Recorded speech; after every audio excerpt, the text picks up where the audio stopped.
दिसंबर हो और धुंध ना हो, धुंध हो और सर्दी ना हो।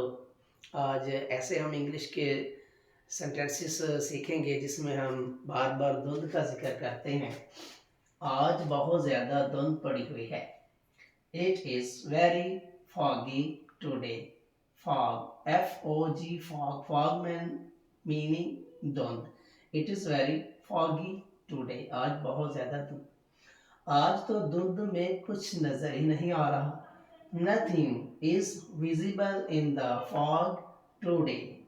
Fog today. Nothing is visible. Visible नजर ना आना, कुछ नजर ना आना। Nothing is visible in the fog today. हर तरफ धुंध छाई हुई है। There is fog everywhere. There is fog everywhere. लगता है सारी रात धुंध कम नहीं होगी। It seems the fog will not go away all night.